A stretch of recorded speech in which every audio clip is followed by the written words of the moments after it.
Well, good afternoon and good morning, I guess, depending on where you're joining us from. We're very excited to have you join us today. I think we have a great topic that we're prepared to go over in the next hour. So our presentation today is Aloha to Automation. I love that title, by the way. Catholic Charities Digital Transformation Roadmap for an AI ready future. So let's get started.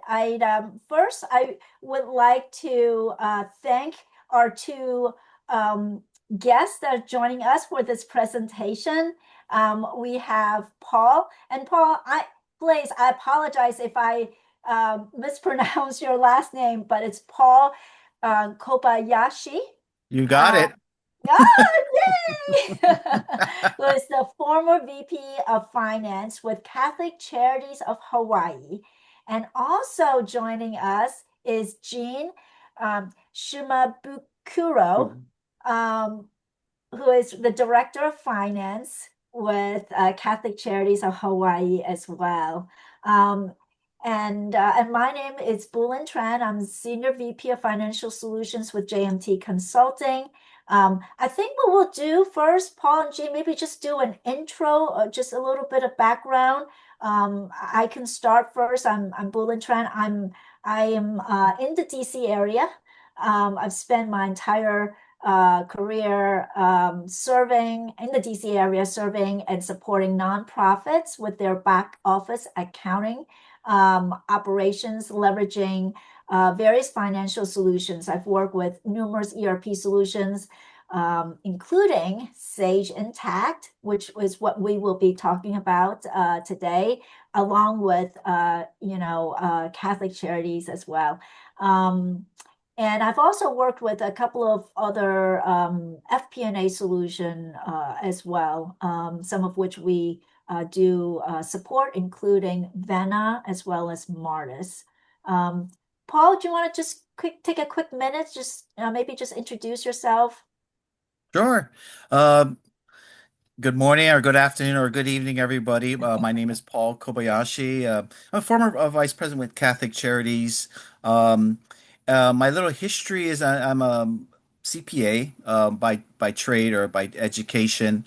Um, Worked 15 years in the airline industry as basically in the accounting and finance area, and also was also part of the University of Hawaii and probably one of the largest institutional-related foundations of the state, UH Foundation. And through that career, over 30 years, not only just the accounting and the audit areas, one of my passions in each area or entity I've been associated with was implementing ERP systems. And so I know it's art and science together. That's what makes it exciting.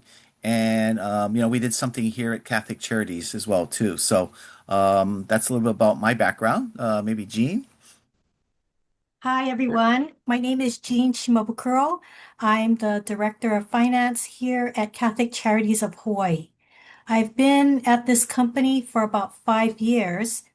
Previous to that, I spent many years in the consulting industry, mainly in systems implementation.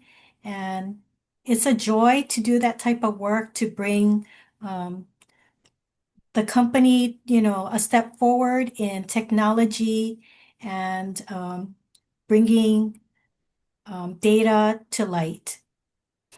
Yeah, I totally agree. Actually, before we get started about with housekeeping and CPE and that sort of stuff, maybe if either of you can share a little bit of background on Catholic Charity and its mission, that would be great for the folks that are joining us today. Oh, sure. Catholic Charities is a social service organization. Um, we have about 50 federal, city, and state contracts. And Um, our last year, we had about maybe 54 million in revenue with about 300 employees. That's great. That's great. Lots of grants, I would imagine. Yes. Yes. And in my previous discussion that we had, it seems like you one of the things that has been a challenge has been, you have high volume of activity, more on the lower dollars, but high volume. I think that, is one of the challenge that you have. Right. All right. So let's move forward to get the presentation started. So really quick on the housekeeping. If you have questions, please submit your questions in the question box on your control panel, and we will answer them either at the end, but as we see them, we'll answer them along the way. Today's presentation will be recorded and slides will be emailed to you following the presentation, following the webinar. It is a CP accredited presentation, so there are a few requirements in order to earn the CPE credit. You have to actively respond to 3 out of the 4 polling questions. You need to complete the survey that will pop up at the end of the webinar, and then you need to stay on for the duration of the webinar. Just really quick on who we are, JMT, as an organization. So JMT was founded in 1991 to help nonprofits achieve their mission. We work exclusively with nonprofit organization. As you can see, we're headquartered in Nashville, Tennessee. We have clients all throughout the US, and we have few in Canada as well.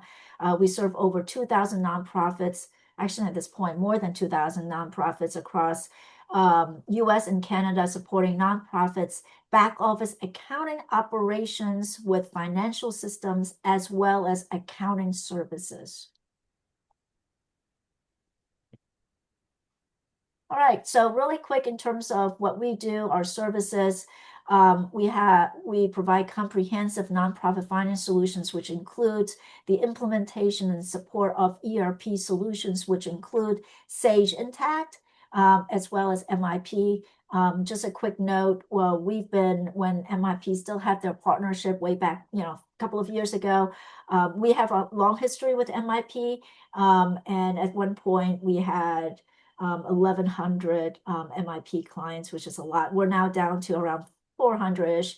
And we have transitioned many of the MIP, our MIP clients to Sage Intacct.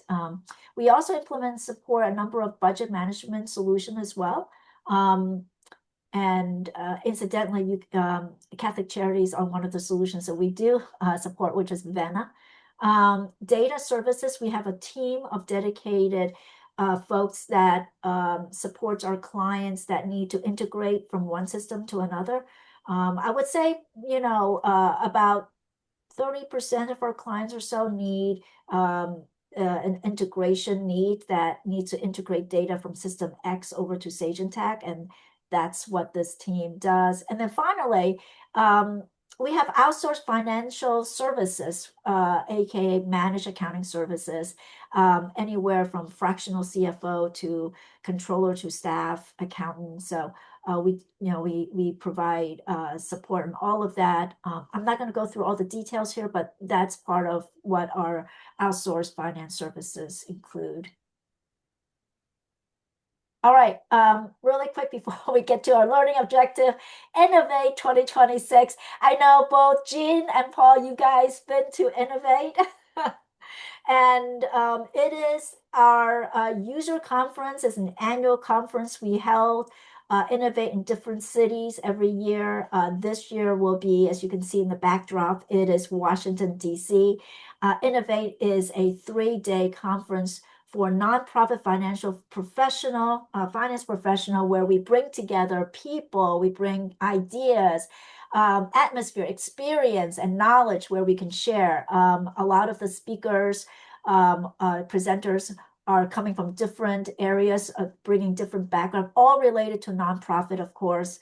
And you'll learn from the best and the brightest in the industry and gain valuable insight into the latest trend and best practice. So it is going to be in Washington, D.C., as you can see the date, May 4th to the 6th. So if you have any questions, please reach out to me. I'll have my contact in one of the slides.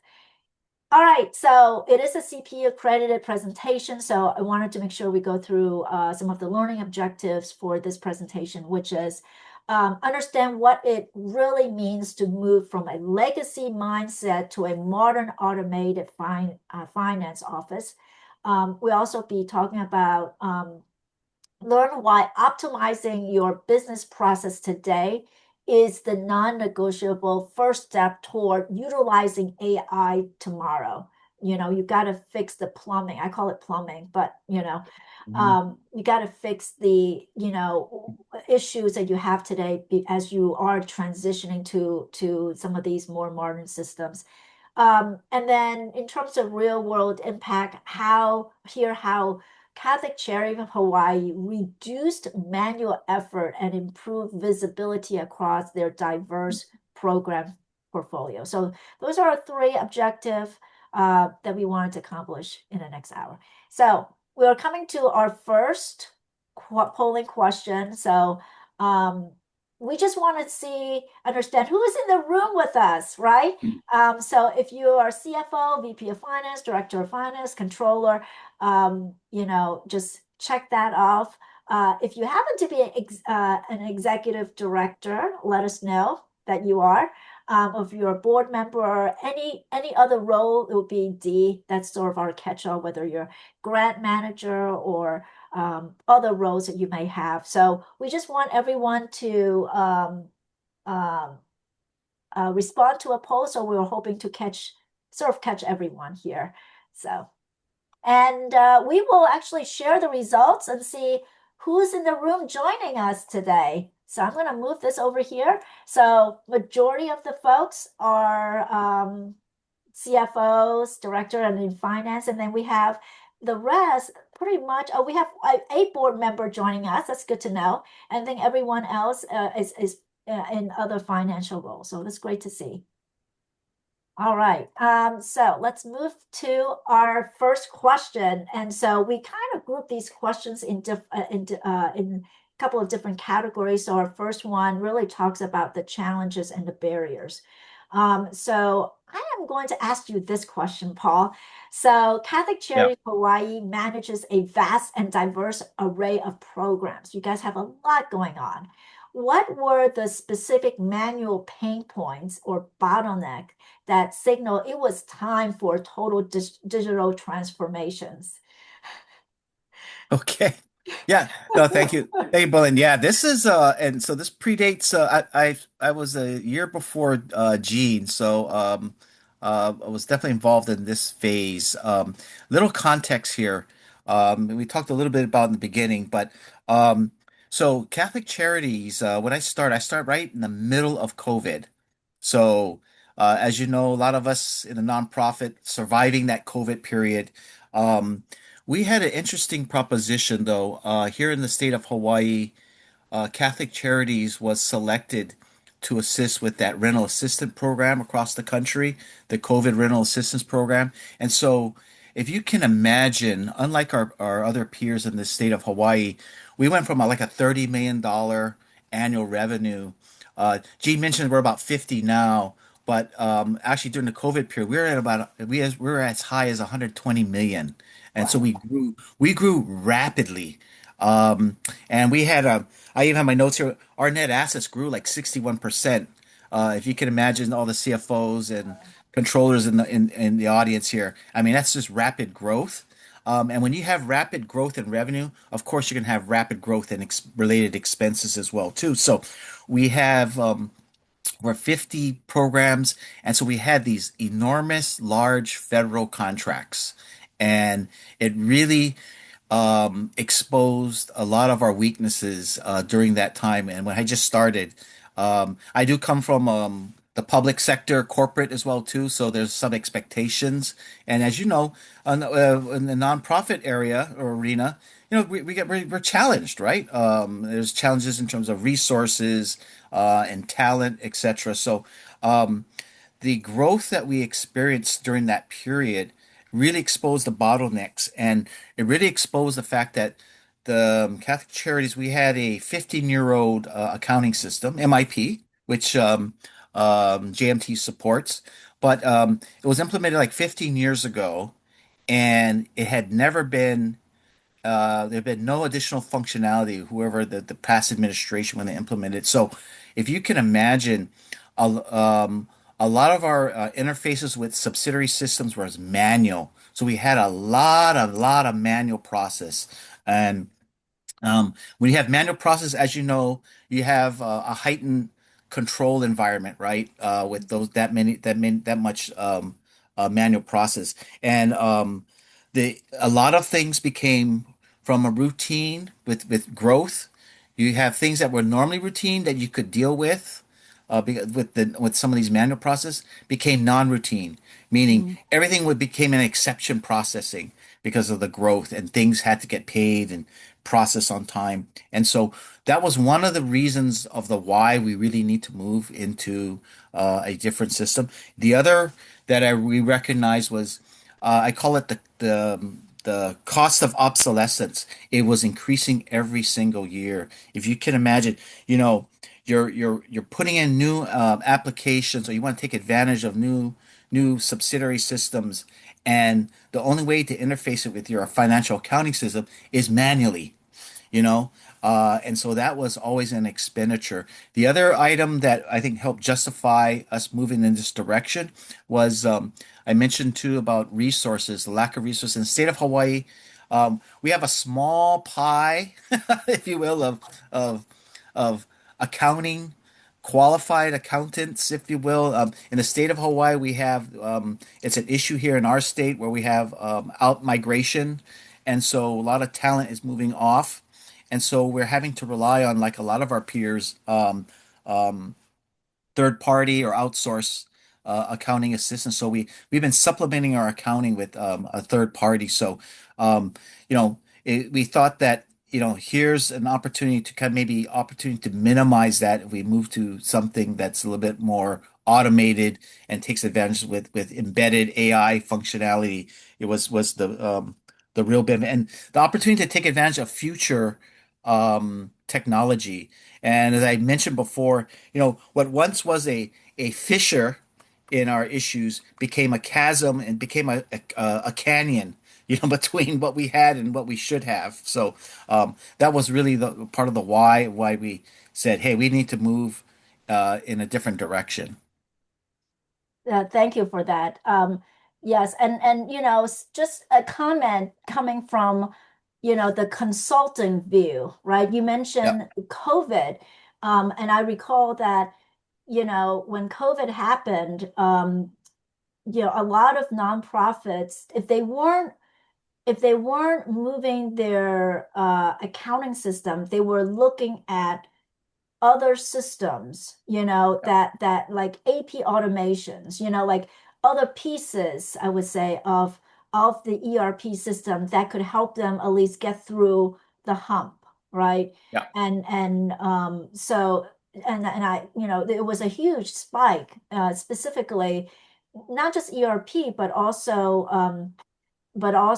the AP automations. Now, you mentioned Paul that as a result of that increase in revenue, it did take you some time to get from there to where we are today. I mean, it wasn't, it Yeah. wasn't. So it's a very large organizations. Of course, you have to move, but move at a certain pace that works for Ace. you. Yeah. So it's good.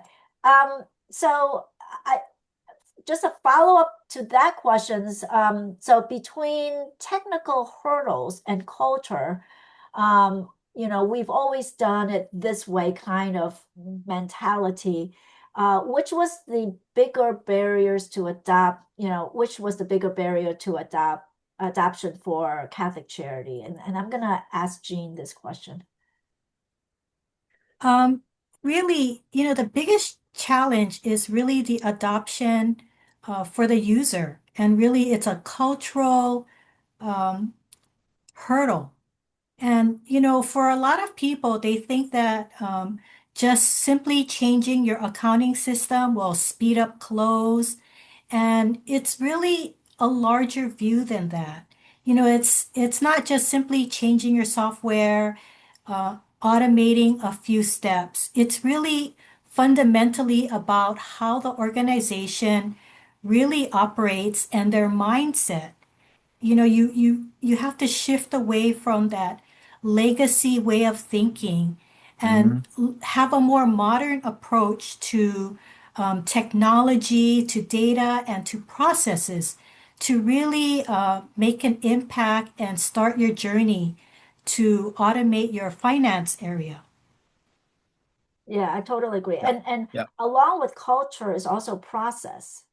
It is process. It's very important Yep. that you Yes. revisit that process and think outside the box too, and think about Yeah. it in a fresh perspective. Yeah.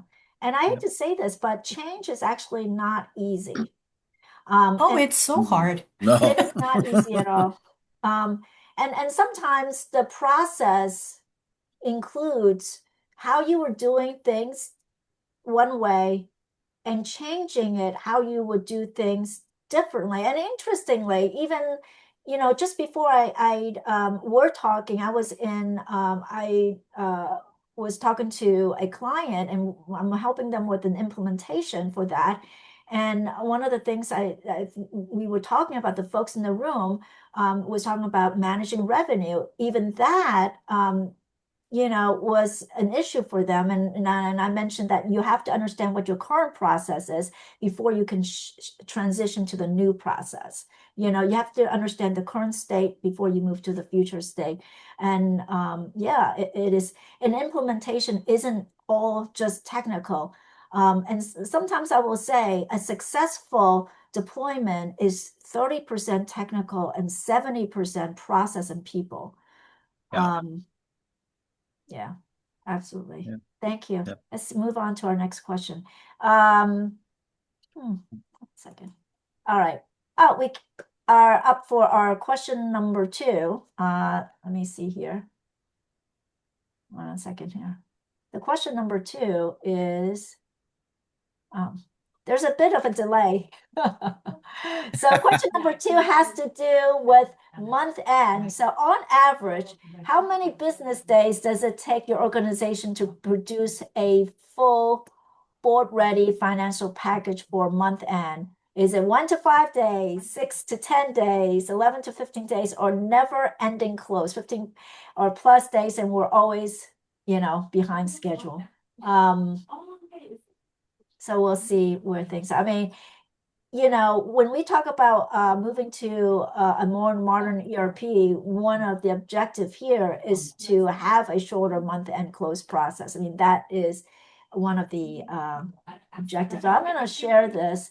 So most of folks, it looks like C and D. So, be interested to see, what system they're running. All right, great. That was our polling question number two. Let's move on. All right, so we're moving to another category, which is, sort of foundation first, meaning focus on the foundation process of the organization, reducing the manual effort. So we often say we can't automate a broken process, right? What was one major business process you had to re-engineer or clean up before you could successfully, transition to Sage Intacct? Paul, you want to take on this one? Yeah, we'll do the with Gene. Yeah, this was, I guess, this is somewhat of an easy one for us. Catholic Charities. For first of all, Catholic Charities Hawaii really doesn't have a formal like procurement process. So a lot of the procurement is really what you call direct procurement, right? They just order and then you get an invoice, you submit it for payment. Um, and that's the process. And it was very, very manual. I think some of the accountants here is gonna have a chuckle when I mention this. So when I first got here, um, it was the individual departments and programs would receive the invoices from the vendor and they would attach it to a 5-part carbon copy payment approval and submission form. And this manual process paperwork would get sent over to accounting. If you can imagine 5 parts, right? And then I know the AP manager at the time says, "Hey, I said we got to save costs here," and he says, "Hey, guess what? I reduced it from 5 parts to 3 parts." And I said, "It should be 0 parts." So this is where we started, right? And so it was a very manual process, and we basically said, "Okay." It's probably later in the presentation, but I'll talk about it here.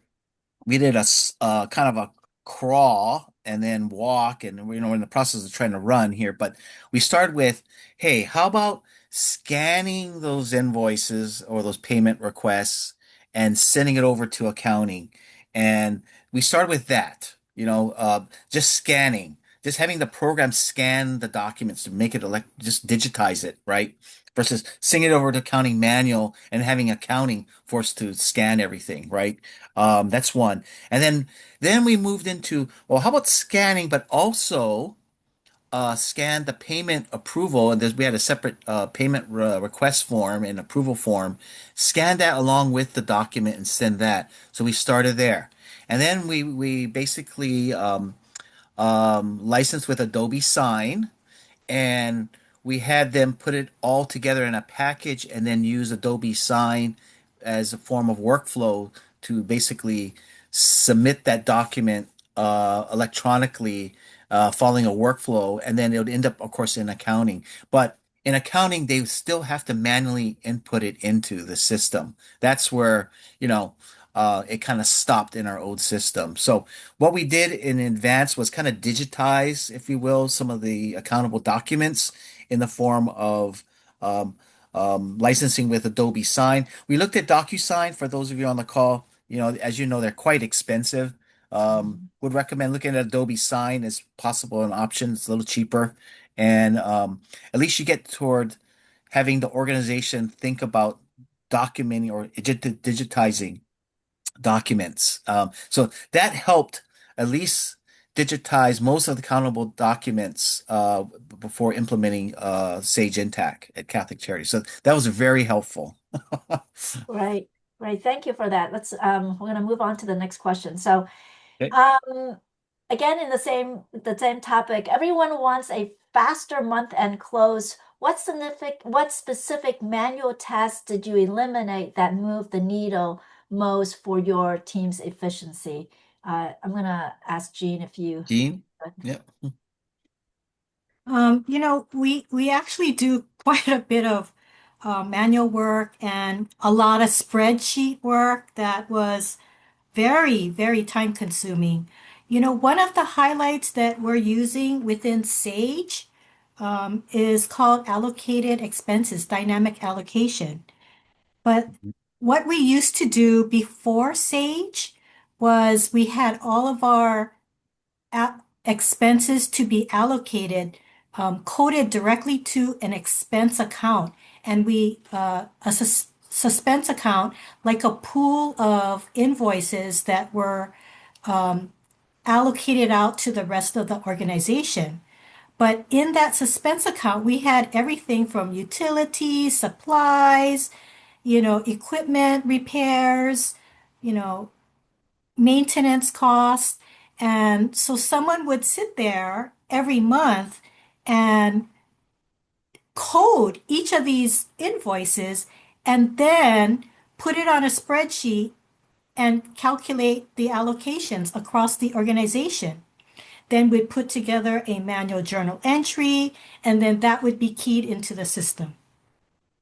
Wow. So So, I'm just trying to understand. So each of the invoices, your bill that comes in, each of the bill invoices gets coded to the suspense account? Or yes, it was just put into a little bucket. And wow. then we had to sort through the bucket every month. It was a little bucket, it was a big bucket. Well, it was actually a big bucket, and it was a big workbook with many, many tabs to allocate out the expenses. So And it at the end was, of the day, do you know how much is utility versus office supplies we versus did once we itemized and sorted everything, In the bucket. and put, sorted out the bucket. Oh, wow. I did I know. not know that. I know. That is very manual.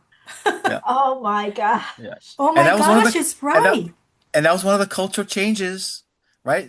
Uh, from Wow. from telling the programs, hey, just throw everything in the bucket to now, oh, now you have to be a little bit more disciplined, right? This is these are utilities, these go here. These are water bills, they go here, right? So that was a little training on Gene's part. Right. So, part of the change management was really not just processing that invoice, but really understanding where or what code it should belong to. And that Right. was part of the change management Yeah. because they just processed it and just threw it in a bucket. So, And our, just our change management had to go the next step. right. How many people that were non-finance people that was kind of involved in AP, or that you had to train? Like, were these the folks that you need to, were they non-finance, were they finance people, or they're both?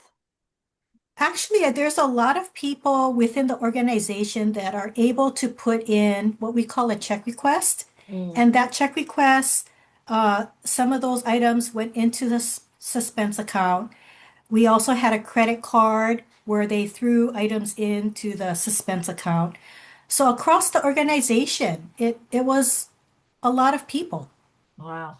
Wow. Yeah. That is a lot of work. We A had a lot Yes. of lot work. of weekly uh, training sessions, or maybe it was daily. It was quite a bit of training. Yeah. Wow. So Wow, was the did you right roll word. this out like in terms of change? Was it phased in, or how did it It like? really was phased in. Phased Our in. Yeah. first approach was really to stop utilizing that account. I think I Yeah, like sure. closed it. And so that first month was really cleaning up that suspense account. And while we were doing that, we had people out. We held little online training sessions, and it was a several month process. The first month is cleanup and training. The second month we set up dynamic allocation rules within Sage, and third month we're fine tuning, and then we also implemented transaction allocations, and those are for all our one-off invoices that were Yeah. needed to be allocated out to different areas. Yeah. We actually have some questions that came in. It says, one of the attendees said, we have all been through what is described and COVID. Can we move to examples of solutions? So I mean, Paul, talked about the challenge with COVID, recognizes that you were still on MIP at that time. Was there some things that you did kind of alleviate, you know, some of these issues that came up as a result of COVID? Like, was there? And I'm assuming they're looking for a solution, sort of an interim, because your final solution was to move over to Sage Intacct. But what happened between COVID and because you didn't think you started with Sage, you started implementing Sage, I want to say was like 2024, right? Like that sort of like 25. 25. Okay, 25. 25 last year. 25. But what Yeah. happened during those interim Yeah, periods? good question. So yeah, we had MIP, very limited in reporting and budget to actual comparison. It's very, very, very static, not very dynamic. One thing I didn't mention is for that question, we did implement Vena FP&A, and that was our solution for reporting. Because I think reporting was really important during COVID in terms of where we were um, and for timely reporting. And so that's where Jean was involved with her and I.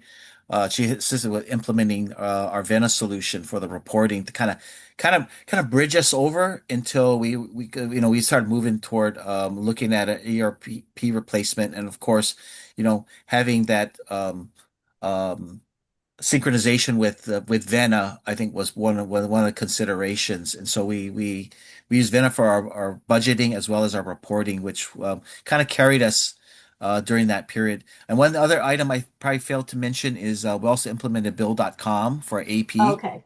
Yeah, Okay. because if you think I didn't bring it up, but we went from 4,500 checks a year to 17,000, right? During COVID. Sure. So, yeah, we had to look for a different AP solution and we used Bill.com for Okay. that as well too. Yes. And another question is some of us on the call are still doing similar processes of what you just described. Would you like to, we would like to know best practice for planning to move to AI assisted process. So Mm, what I would say is that, there are a number of different ERP solutions out there. Unfortunately, I don't know which ERP solutions this individual is mentioning, but Sage Intacct does have a number of AI solutions out there. We won't have enough time to go through that, but just really quick thing. So Sage just released their finance agent, and the finance agent, I would say, totally changes the way that we typically work. I mean, let me give you an yeah. example. Typically, if we want to pay bills, we want to know what bills that we need to pay. We run an aging report. An aging report Mhm. will show you what's, over, 30, 60, 90 days. And, based on the terms, you select the invoices you need to pay. Today with the AI agent, you can tell just through normal language, you can ask the agent what bills are outstanding that needs to be paid. And then the AI will tell you these are the bills. So no longer would you need to run a report to tell you what bills you need to pay. Mhm. You can then ask to provide a little bit more insight and basically ask of the bills, what were the logic, what were the reasons for selecting these bills, and then they'll explain for you to you why it's selected, what's outstanding, and what bills that it should be paying, what parameters were they looking at to determine that you need to pay these bills. So that's just an example. A lot of these systems, the ERP world is a very competitive world. So when I'm talking about in terms of what Sage has, depending on what ERP solutions you're running, a lot of, I would say, more modern solutions will have some of these things, the co-pilot functionality Yeah. where it is telling you, the difference between, budget versus actual at the program level. So those are just some examples. We have another question. We have tried to set up have you tried to set up transaction allocation for those functional expenses?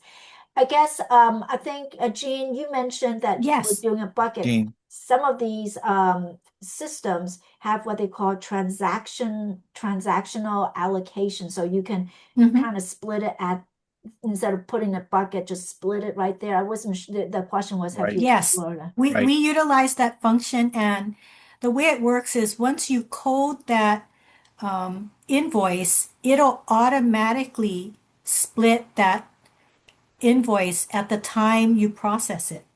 So, those are for one-offs that we use because we do have dynamic allocation, which is a pool of invoices that are in a certain coded to a select area, and we run that monthly. Right. There is a question about dynamic allocation. We do have a couple of other questions. What I'm going to do is I'm going to follow up on that, but I just wanted to make sure Mhm. we have enough time because we only have an hour, so I wanted to make sure we go through that. But I'm definitely going to loop back to answer some of the more technical questions here. All right, so let's move. Great, brilliant. Thanks. All right, so this one is on the partnership. What role did an external partner like JMT play in helping you navigate the digital transformation roadmap? What should other nonprofit look for in a partner when they are trying to fix process, not just buy software. So, Paul, do you want to, since you were involved, you and I, I had the pleasure of working with you during your Yeah. evaluation process. And so Yeah. it's great that I'm able to reconnect with you, after Yeah. things have Yeah. gone live. So you have any, Yeah. if you could maybe just provide some Well, comment there. to the persons or the persons that are asking these technical questions on this call, that's exactly what I did with Boulin. Well, you So, have to. You got to dot the I's and cross the yeah. T's. So there you go. That's actually one of the reasons we selected JMT. Um, was first of all, it's a we looked at several firms, but JMT was the one that really matched, if you will, and really fit like a glove for us. One, they've assisted other Catholic charities entities in the country, as well as they already support our our old system, MIP. So that was really beneficial during the implementation because and training because they knew all the pain points and the limitations of the old system, and they were able to explain to our staff and to our users, this is what it old system did, this is what the new system does. And here's the good and the bad on either or. So they're being fair, right? The MIT probably did this a little better, but here's the workaround and vice versa. So that was really helpful. And it was an entity that also JMT also supported. We have Bill.com and Vena. And so they also support those platforms as well too. So they checked a lot of boxes. Um, Being only supporting nonprofits was really helpful because they totally understand the industry. They also understood we have limited resources, and so it was really good to work with an organization that's flexible, right? That's willing, not so stringent. They got to keep you to these dates. They were able to work with us like a true partner. So it was very beneficial. In my experience, I've worked at many firms, like with the Accentures and KPMG and EY and the like. But it was really a pleasure working with JMT. It was really like a true partner, if you will. So that's some of the things we looked at, and Uh, JMT was successful, I appreciate that. I wanted to do a little shout out to the team that you work with, Paul. right? So maybe you can share some names of the folks that Yeah, work with you, yeah, on the implementation. yeah. You might have with every Last it's been a name? while. It was so our project manager was Courtney Bickerston. Uh, Big shout out to Mohammed. Uh, Harani. Around, yeah, he was. He could talk accounting with us, and we would throw some doozies with him, and he'd say, "Yeah, let me get back to you and think about it, come back to us." And sometimes we had to involve Boulin. Oh, I get credit Yes, of course. Um, and then we had Hank with our digital, worked with Yes. Gene. One of the big challenges with these any kind of implementation is dealing with data, managing data and cleaning up data. And we had, X number of years of history we wanted to bring over. And to bring that over and then to put into the new system and to reconcile it is a big, big task. So Hank worked with Gene. Gene was real instrumental with that. We basically presented and put it all together in a way that was auditable so that when the auditors come in, it was easy. We could actually, what we call crosswalk them from old system to new system. So very beneficial. We also missing Dougie um, with our training, with our AP, AR, GL, and she was really instrumental because she knew MIP. She was, I mean, what, 20 plus years at MIP, and she knew like the back of her hand. And so she was really instrumental in the training because she really brought some of the anxiety and brought our users to little ease, right? Because she can relate. That was really helpful. Thank Um, you for that. We Yeah. do have a question here. Does Catholic Charity now use POs for purchasing approval? And if so, does the account coding in the PO auto-populate into the invoice input field? I wasn't sure if you guys are Not yet. using That's PO. that's that's in the plans, and Gene, I don't know where we are on that just yet.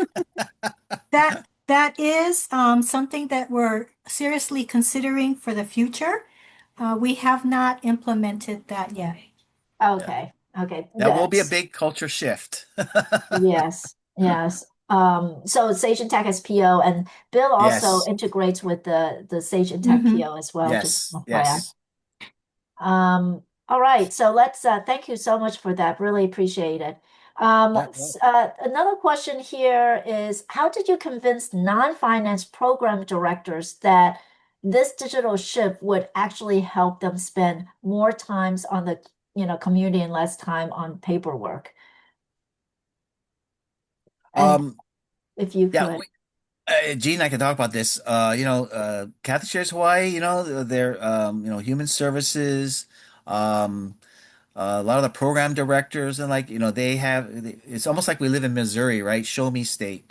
We got to show them, we got to prove it to them, right? So, um, one thing we did was we did kind of the pilot process, right? You pick a few stakeholders, the ones that probably have the most issue or would make I don't want to say the most noise, but the squeaky wheels, if you will. You yes, want to address them first and make sure you collect all their concerns and their issues. And once you address that group, here in Hawaii, it's called the Coconut Wireless. They'll start talking, and right, and they'll start sharing. And so, if you're successful with this group, is kind of how our approach was, did with the small group. Then when we feather out that functionality to the other groups, uh, they're almost like welcoming, like when is our turn? When's our training, right? That's when you're successful. But that was kind of our approach. Start small and then feather it out to groups that you can better manage. yeah. Well, you got to get the buy-ins. You got to get them Yes, on board, yes, and support yes. you and spread the word. Yeah. But So great. basically, it did, Belinda, just to close that, yeah, it did show them how we made their lives a little easier, basically, digitizing versus pushing paper around, right? So, yeah, that was the proof. Great. So we're coming up to our next question here. Just realized I had I had a, I had auto, which I thought it was always just going to be listed. So when you think about this is polling question number 3. When you think about your organization's readiness for leverage AI and advanced automation, what is your biggest non-negotiable hurdle? So these are some of the challenges that you have. So is it legacy system? Is it the messy data? That you need to clean up the data first. Process complexity or manual workflows are too inconsistent to automate or staff capacity. We just don't have the time, we don't have time to find the time to modernize. So, these are some of the reasons that you may not want to move forward because for whatever reasons you might be in one of these states, or it may even be more than one, but we don't have a all of the above. I realize it could be all of these reasons. So let's see what folks come back with. Oh, we don't have the time. That was us. Yeah.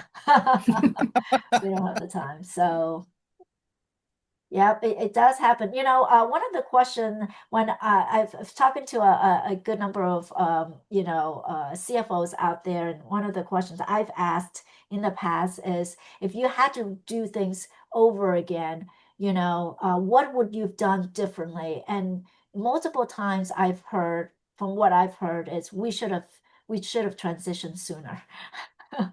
It's Yep. just the sooner there's never a good time I find to do these type of project because this is not your only job. There's a lot going on. So just thought I'd share. Yep. All right. So this is more of reflections and lessons learned. Jean and Paul, I'm just gonna ask both of you this question. Now, if you could go back to the day before you started this implementation, what one piece of advice would you give yourself regarding change management? Why Jean, don't you you go want to first, Gene? take this one first? Um, there's a lot of lessons learned. When we decided to transition to Sage, our initial goal was to um, go live at the beginning of our fiscal year, which is in July. But there's always lots of surprises and events that happen. During that time, we lost two assistant controllers, and Yep. things got a little challenging, to say the least. But we had to really think about what was important for the organization and where we needed to be. Because I think moving to a cloud-based solution was very important for the organization. Mm, So despite all our challenges, we decided to go ahead and still make the transition, and we pushed it back only a month. But because we did that, our go live was 1 month into the fiscal year. And that was a pretty challenging time because we were straddling two different fiscal years. And I migrated data over. At that time, we were 2 months behind schedule. We closed April. yeah. And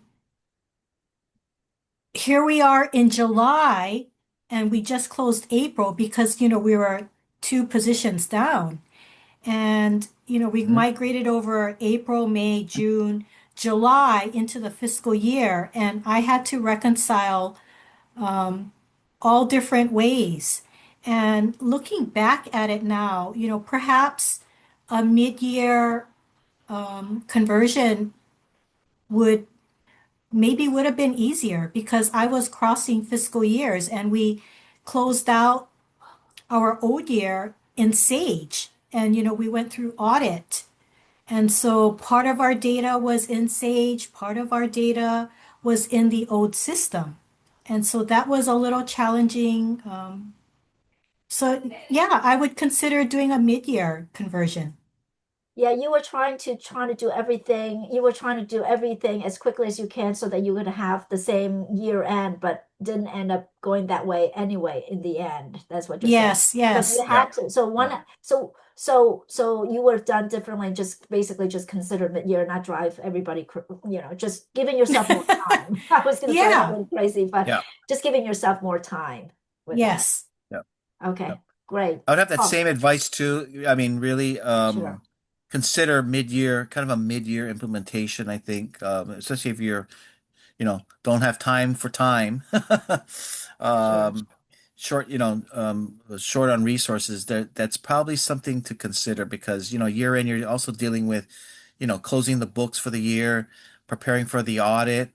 We have a single audit, so there's a lot of work involved with the CFA supporting schedules and the like, and so it really took a lot of time from accounting. And so they're doing that at the same time they're trying to implement and learn on a new system, go through training. It was just a lot to juggle. So I think by making it a mid-year, I think there's an opportunity to manage that, balance that requirements a little better. Great, thank you. Mhm. I'm gonna, since we're running out of time, I'm gonna go to sort of the final, takeaway. What would be the one recommendation you would make, for, any nonprofits out there that are, considering transitioning, to a more modern system? Could be Sage Intacct, could be other system, but obviously Sage is very popular and we're talking about Sage. But so what would be one recommendations that you would, recommend to those folks?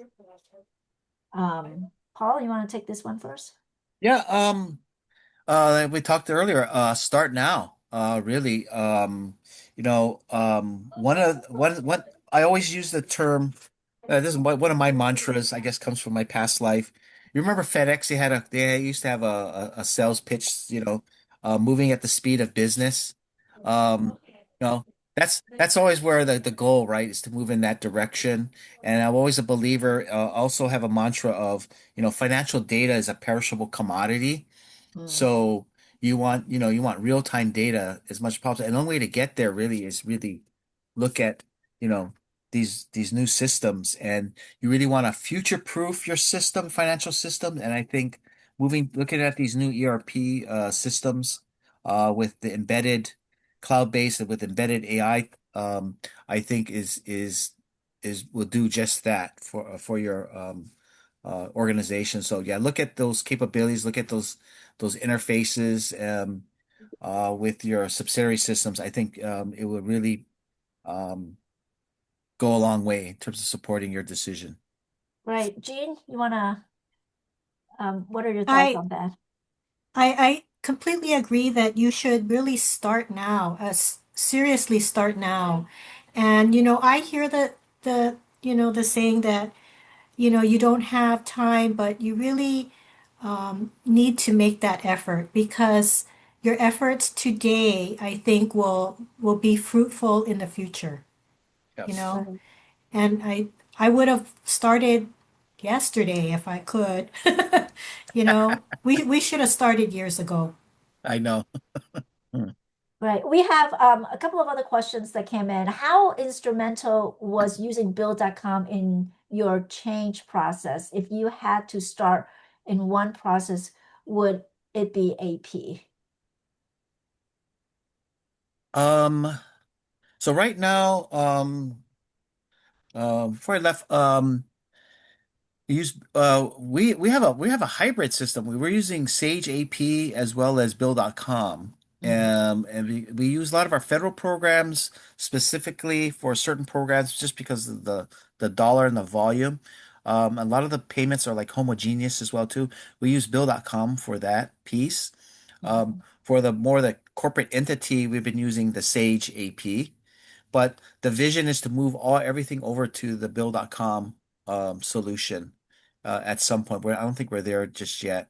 But Bill.com was instrumental in assisting with just the sheer volume of of processing that was required, and the year-end 1099s was just, you know, our old system could not handle it for sure. I think Sage could, but it's just um, we just use that Bill.com for the high volume, kind of more of the homogeneous transactions. But I know the plan is to move everything over into the Bill.com solution at some point. Great. And another question, does Catholic Charity have many travel expenses?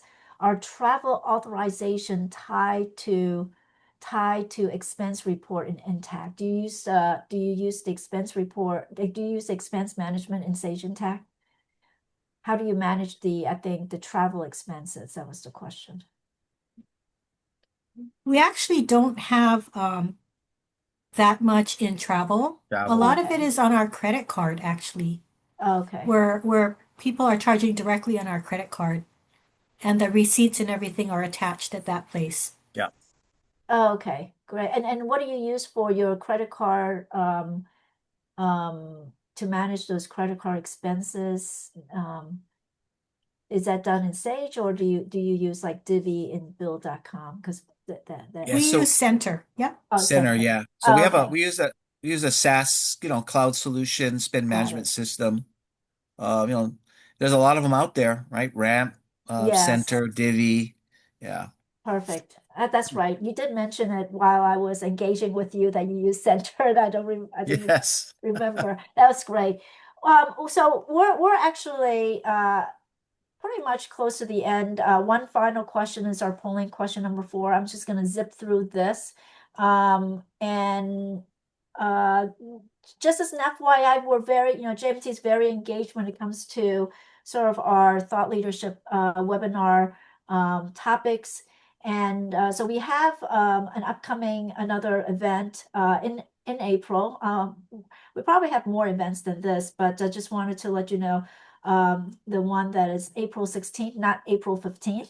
which is tax day. But April 16, we're going to be talking about the practical AI for nonprofit everyday use cases to increase productivity.